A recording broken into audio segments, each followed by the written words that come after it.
Imagine waking up tomorrow knowing you will never die. Not next year, not in 100 years, not ever. That idea is called immortality, and it sounds like the ultimate life hack. But biology, physics, and society have opinions about what forever really means. Today we're exploring what it would take to live indefinitely and what it would do to everything we value. We'll stick to science where science is solid, and we'll label the speculation when we step beyond it. First, a key detail. Living forever is not the same as being unkillable. You could still be hit by a bus, get lost at sea, or be taken out by a disease we can't cure yet. So, the realistic version people debate is negligible aging, where your body stops accumulating age-related damage. That would mean your risk of dying from aging no longer rises with time. Even then, accidents, violence, and cosmic bad luck would still exist. Over long enough timelines, tiny risks add up, so forever becomes a question of probabilities. Still, if we could keep people biologically young for centuries, the world would change beyond recognition. To see why, we need to understand what aging actually is. Aging is not one single switch that flips at 80. It's a gradual pileup of many kinds of cellular and molecular damage. Scientists often describe this with frameworks like the hallmarks of aging. These hallmarks are categories of breakdown that tend to worsen over time. If immortality is possible, it likely means controlling most of these hallmarks at once. So, let's tour the body's weak points one by one. Aging begins with information loss and errors, especially in DNA. Your cells copy DNA constantly, and copying is never perfectly clean. Radiation, reactive chemicals, and normal metabolism also nick and twist DNA strands. Cells do repair, but repair is not flawless, and mistakes accumulate. Some mistakes trigger cancer, while others slowly degrade tissue function. Then there are telomeres, the protective caps on chromosome ends. Telomeres shorten as many cells divide, acting like a division counter. Short telomeres can push cells into shutdown mode, which protects against cancer but limits regeneration. Yet telomeres aren't a simple aging clock because different tissues behave differently. Aging also involves epigenetic drift, mitochondrial wear, immune decline, and cells that enter senescence and stir chronic inflammation. One frontier is senolytics, drugs designed to clear senescent cells. In animals, removing senescent cells can improve function in some tissues. But in humans, we still need strong evidence on long-term safety and real outcomes. NAD-related molecules, like precursors to NAD, are studied because NAD is involved in cellular energy and repair. Some supplements may alter biomarkers, but biomarkers are not the same as longer healthy life. Gene therapy is another possibility. If you could safely tweak gene expression in adults, you might enhance repair or regeneration. Yet gene therapy can have off-target effects, and the immune system may react unpredictably. Partial cellular reprogramming is one of the most exciting ideas. It uses factors that can reset epigenetic markers, nudging old cells toward a younger state. In animals, partial reprogramming has shown rejuvenation-like effects in certain contexts. But full reprogramming can create tumors, so controlling it is a major challenge. Then there's tissue engineering and organ replacement. If you can replace worn-out parts, you can extend function without perfect molecular repair. We already replace hips and valves, and we transplant organs, but supply is limited. Lab-grown organs could remove the supply bottleneck, but they must integrate safely and reliably. Nanomedicine is a more speculative route. In theory, tiny machines could patrol the body, repairing molecules and clearing waste. Today, we do have nanoparticles and targeted delivery, but true medical nanorobots remain futuristic. Brain aging is the hardest piece because you can't just swap neurons like spark plugs. Even if you replace a neuron, you must preserve the connections that store identity and memory. So, most immortality visions focus on preventing damage rather than rebuilding from scratch. Some people propose mind uploading, copying the brain into a digital substrate. That raises a philosophical issue. Is a copy still you, or just a new being with your memories? Even if uploading worked, we'd still face hardware limits, energy costs, and cybersecurity risks. Cryonics, freezing bodies after death, is another speculative bet on future medicine. It aims to pause decay, but we do not yet know if complex brains can be restored with identity intact. So, the near-term, science-based path is more modest. Improve health span with sleep, exercise, and metabolic care.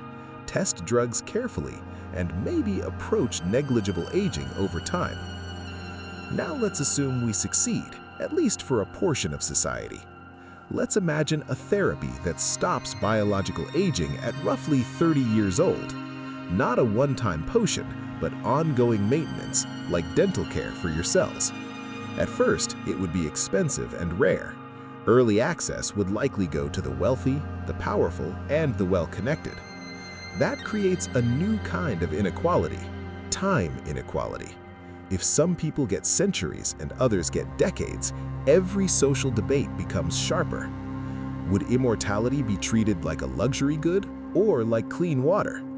If it's a luxury, it could lock in dynasties of wealth and influence. If it's universal, it could transform population and resource planning. Either way, demographics would flip upside down. Today, societies are shaped by birth rates, death rates, and aging populations. If death from aging drops, population grows unless birth rates fall dramatically. Governments might respond with incentives for smaller families or strict reproductive policies. That brings ethical alarms because controlling reproduction touches autonomy and human rights. Even without policies, culture might shift toward fewer children. If you have centuries, the urgency to start a family now could fade. On the other hand, some people might want many generations of descendants. Family trees could become living forests of overlapping great-great-great-grandparents. Education would change too. If careers last 200 years, you can't just do school once and call it done. People might cycle through multiple professions, returning to learning every decade. Universities could become lifelong platforms, not four-year gates. Work would change too. Retirement needs a redesign because you can't retire at 65 if you may live to 365. Maybe people work in seasons, 20 years on, 5 years off, repeating. Or maybe society offers sabbaticals as a standard human right. Economies might benefit from longer skill accumulation. A surgeon with 120 years of experience could be astonishingly good. But there's a counterforce. Older generations might block younger people from rising. If leaders don't age out, power can stagnate. Political systems may need term limits that are measured in decades, not years. Imagine a CEO who stays in control for 80 years, or a dictator who never dies naturally. Immortality could make governance either more stable or more trapped. Markets would change as well.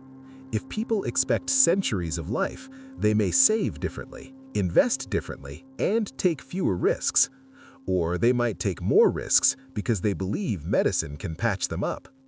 Insurance would be rewritten from scratch. Actuaries would shift from predicting age-related death to predicting accident and behavior risks. Healthcare systems would move from acute rescue to continuous maintenance. Instead of treating disease late, we'd pay to prevent cellular decline early. That could lower suffering, but it could also expand surveillance of personal health data. Employers and governments might want proof you are maintaining your immortality responsibly. Now think about housing in cities. If people live longer, they occupy space longer, and urban crowding becomes a bigger problem. We might need denser cities, floating cities, or off-world settlements. Yes, space becomes more tempting when you have time to wait for rockets to get cheap. But off-world living introduces new dangers, like radiation and low-gravity effects. Still, a long-lived society might invest in projects with 200-year payoffs. Climate mitigation, reforestation, and fusion research suddenly feel personally relevant. When you expect to be alive in 2300, you care more about 2300. Immortality could turn long-term thinking from a moral ideal to self-interest. But it could also worsen consumption if people demand centuries of comfort. The environmental impact depends on culture, technology, and fairness. Now let's talk money and inheritance. If you don't die, you don't pass wealth down in the usual way. Family fortunes could freeze at the top. That could lower suffering, but it could also expand surveillance of personal health data. Employers and governments might want proof you are maintaining your immortality responsibly. Now think about housing and cities. If people live longer, they occupy space longer, and urban crowding becomes a bigger problem. We might need denser cities, floating cities, or more off-world settlements. Yes, space becomes more tempting when you have time to wait for rockets to get cheap. But off-world living introduces new dangers like radiation and low-gravity effects. Still, a long-lived society might invest in projects with 200-year payoffs. Climate mitigation, reforestation, and fusion research suddenly feel personally relevant. When you expect to be alive in 2300, you care more about 2300. Immortality could turn long-term thinking from a moral ideal into self-interest. However, it could also worsen consumption if people demand centuries of comfort. The environmental impact depends on culture, technology, and fairness. Now let's talk money and inheritance. If you don't die, you don't pass wealth down in the usual way. Family fortunes could freeze at the top, never redistributing through generations.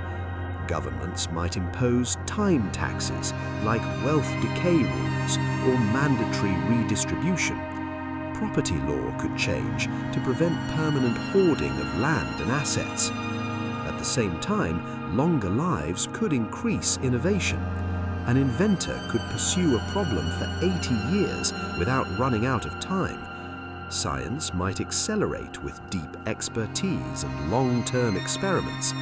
Yet creativity also thrives on fresh perspectives, and new generations push norms. If generations don't rotate, cultural evolution may slow, or it may speed up because people reinvent themselves repeatedly. Both outcomes are plausible, and the difference might come down to social design. Now consider crime and punishment. What does a life sentence mean if life can be 500 years? Does justice become harsher because punishments can stretch longer? Or do we shift toward rehabilitation because society can afford time for change? Prisons might become morally unbearable if sentences span centuries. Legal systems would need new limits, like maximum years regardless of lifespan.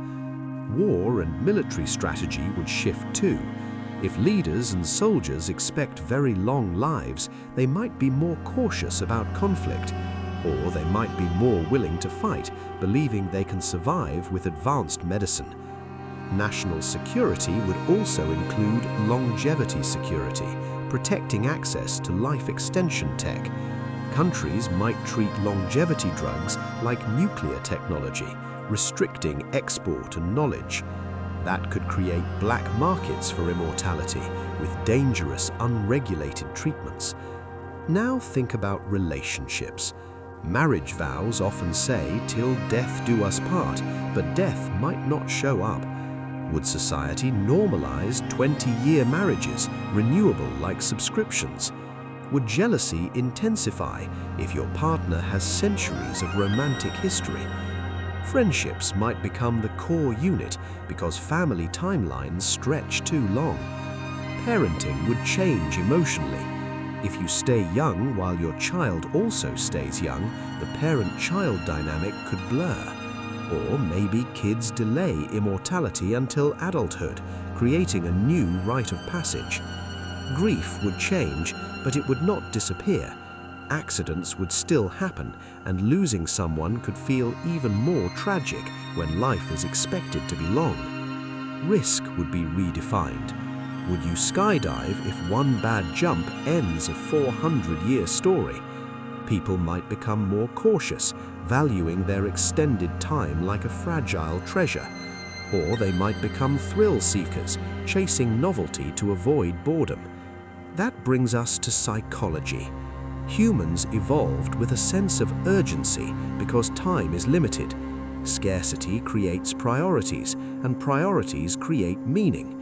If time is abundant, meaning may need new scaffolding.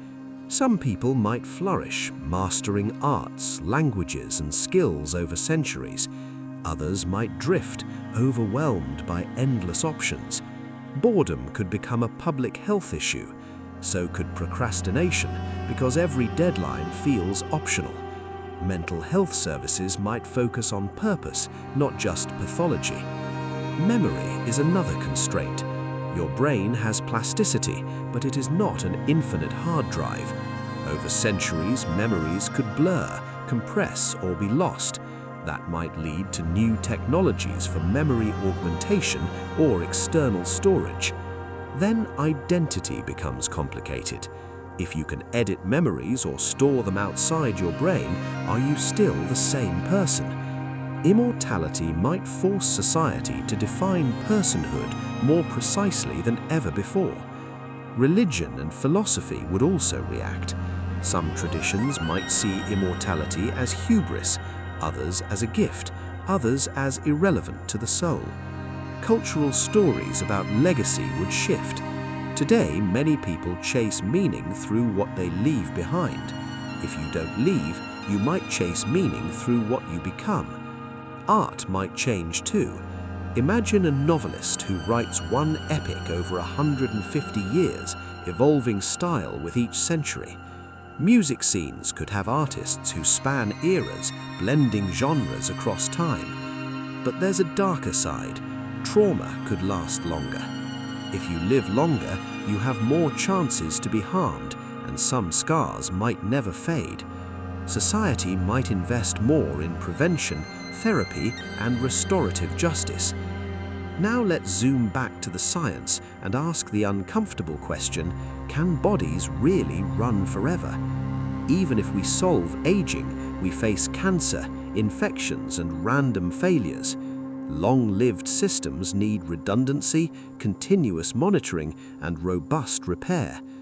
Nature gives us hints, like certain turtles, whales, and naked mole rats with unusual longevity traits.